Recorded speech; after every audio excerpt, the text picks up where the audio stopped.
دەستەکانت خۆش بێ. بەڵێ خۆشەویستان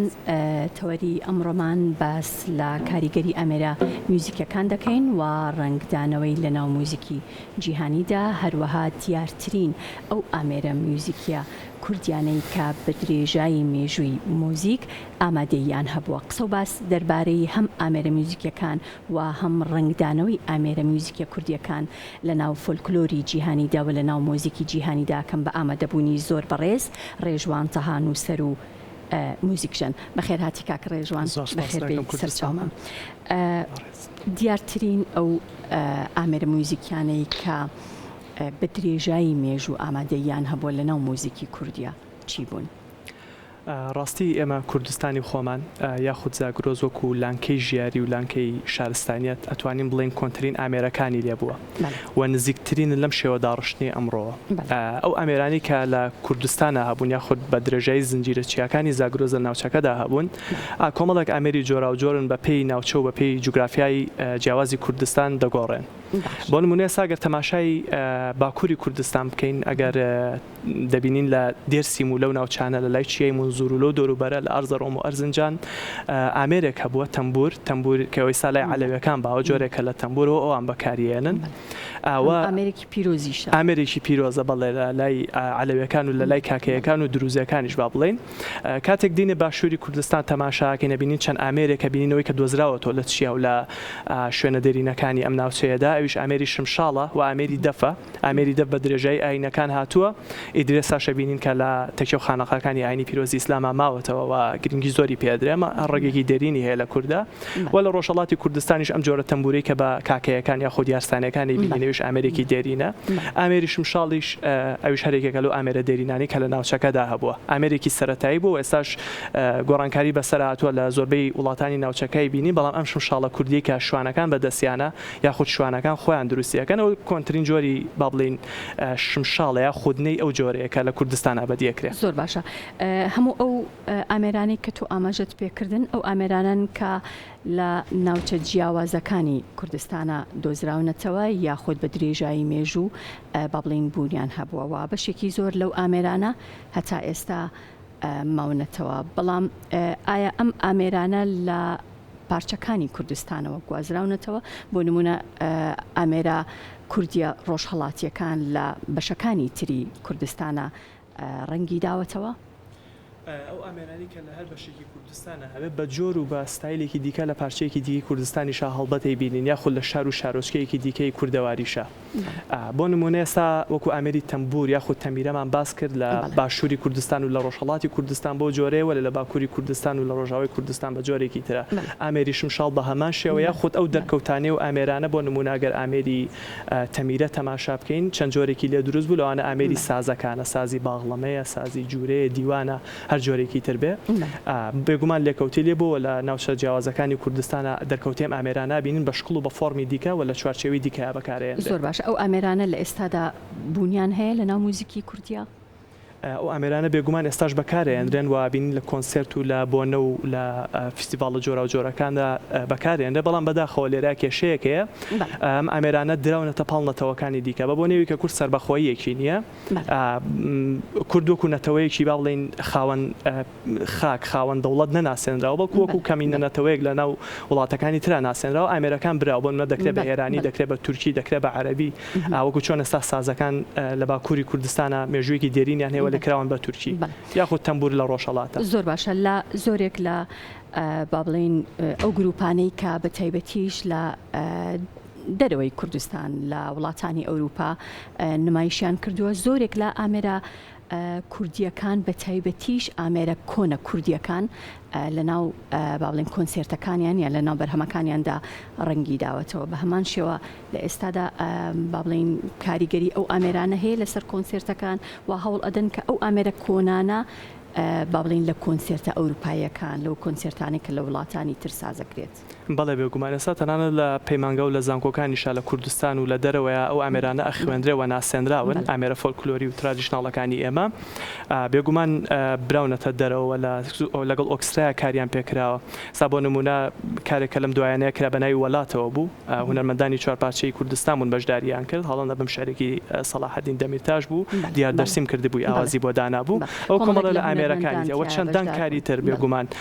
ئامێری سازی تیا بەکارهاتووە ئامێری شمشاڵی تیا بەکارهاتووە ئامێرە فۆلکلۆرەکانی دیکەی کوردستان بێگومان بەکار هاتووە لە ناو موزیکی جیهانیە ئەم ئامێرانە توانی ویانە ئامادەیان هەبێت بێگومان ئێستا لە جیهانە کۆمەڵێک ستایل و کۆمەڵێک شێوازەیە بۆ کارکردن ئێستا کە ئۆکسرا هەیە ئۆکسرای مۆدرن با بڵێن ئۆکسرا لە سەدەی 2021 بێگومان ئامێرە کوردەکانی شتیا جێگەیە بێتەوە ئەگەر ژەنیار بوونی هەبێت لەو جێگەیە بێگومان ناتوانێت بەشداریکە وەلەو ستایل و فۆرمانی دیکەشەکە لە جیهانە هەن بێگومان ئامێرە کوردەکان جێگەیان بۆتەوە ئیدی بە پێوە کەوتووە لە وڵاتەیە خۆتە و جێگای ژەنیاری و ئامێرە هەیە یا خودنا بێگومان جێگەیە بێتەوە ئەشتوانرێ لەگەڵ هەموو جۆرە ستایل و فۆرمێکە ئامێرە کوردەکان ژەنینی پێ بکرێت زۆر باشە لە ناو ئەدەبیات و لە ناو چیرۆک و داستانە مێژوویەکانە چەندێک ئامێرە کوردیەکان ئامادەیان هەبووە لە ڕاستیە ئامێرە کوردیەکان لە ناو زۆربینەی شعرەکانە لە ناو زۆرینەی داستان و ئەفسانەکانی کوردەواریە بوونیان هەبووە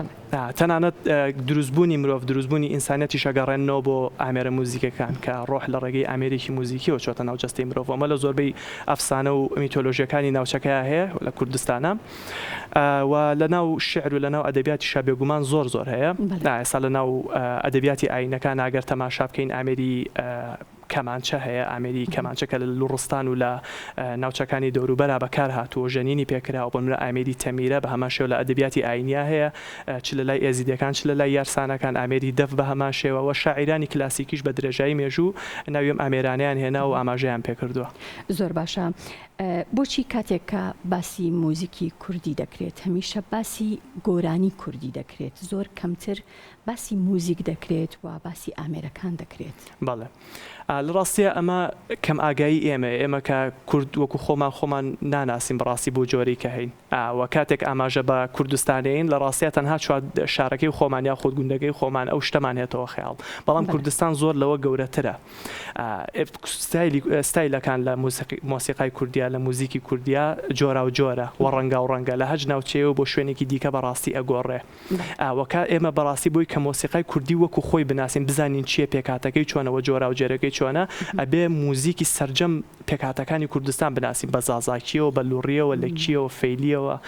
با بڵین کەلهوڕیەوە سۆرانیەوە دەبێت ئەمە ئەمانە هەمووی وەکو خۆی بناسیوە لێکۆڵینەوەی لەسەر بکەینەوە گوێبیستیان ببین تاوەکو بزانین دەرکەوتی مۆسیقای کوردی لە ناوم ئاینەیە لە ئەمانە چەندێک لەسەریان نووسراوە و نووسەران چەندێک بایەخیان بەم بابەتانەیەوە بەڕاستی کتێبخانی کوردی لە ڕووی موزیکیەوە هەژارەوە کتێبێکی وەمان لە بەردەستانیە ئەو لێکۆڵینەوەی کە کرابێ با بڵین هەیە کتێب هەیە بەڕاستی بە کوردیش بەڵام زیاتر ئەوەی کە هەیە ڕای ڕۆژهەڵات ناسەکان و ڕای کوردناسەکانە کە ئەوروپی بوون و کاتی خۆی یاخود چەند ساڵە پێش ساڕویان لە کوردستان کردووە ئەمەش قسەکانیان باڵێن ناتوانانی پشتی پێ ببەستی لە 100% چکە کورد نەبووەوە ئاگاداری کوردبوون نەبووەوە ئاگاداری ئەم جیاوازیانە نەبووە لە کووردا ڕای خۆی یاوە بۆ نمونە تەنانەت زۆر جار ئەوەیە کوردی بەش کردو توێتی هەورامی نەتەوەیەکە سۆرانی نەتەوەیەکە لوڕی نەتەوەیەکە بەڕاستی ئەوەی کە ئێمە وەکو کورد وەکو خۆی بناسین پێویستەکە ئێمە لە کۆڵینەوە بکەین دووبارە وەک بە دواگەڕام بکەین لە هەموو بەشەکانی کوردستانە بزای موزیکی گەرمیان چۆنە بزای موزیکی زازاکیەکان چۆنە با بڵین موزیکی هەورامی چۆنە و موزیکی کرمانجی چۆنێتی هەموو پێکاتە و هەموو کەمینە و زۆرینەکانی دیکەی ناو خاکی کوردستان بناسین وەکو خۆی و کاری لەسەر بکەین و تازەیان بکەینەوە زۆر باش کاکرێژان پێم خۆشە گوێمان لە پارچێک موزیکی تر بێت و دواتریش ئەگەر باسی ئامێری عودمان بۆ بکەی بزانین ئەم ئامێرێکی کوردیە بەڵێ بەسەرچاو ئەگەر دەتوانین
دەستەکانت خۆش بێ کاک ڕێژوان ئامێری عود ئامێریکی کوردیە؟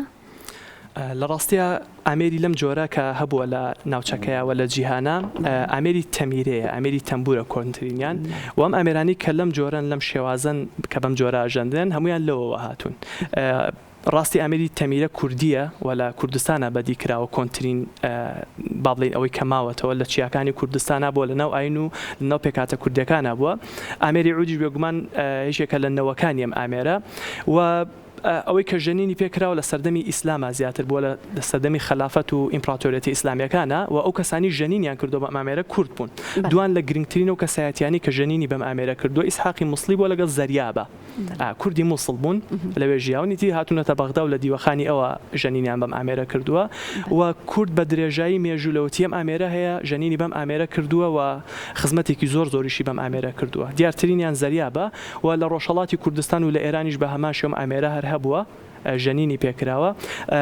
بەڵام ئامێرەکەی تری نەتەوەکانە با بڵێن هی گەلانە و چەندێک کورد دەستی تەیە بۆ بەوان شوێنەتەوەکانی تریش هێناویانەتە ناو خۆیانەوە و کاریان لەسەر کردووە جێپەنجە و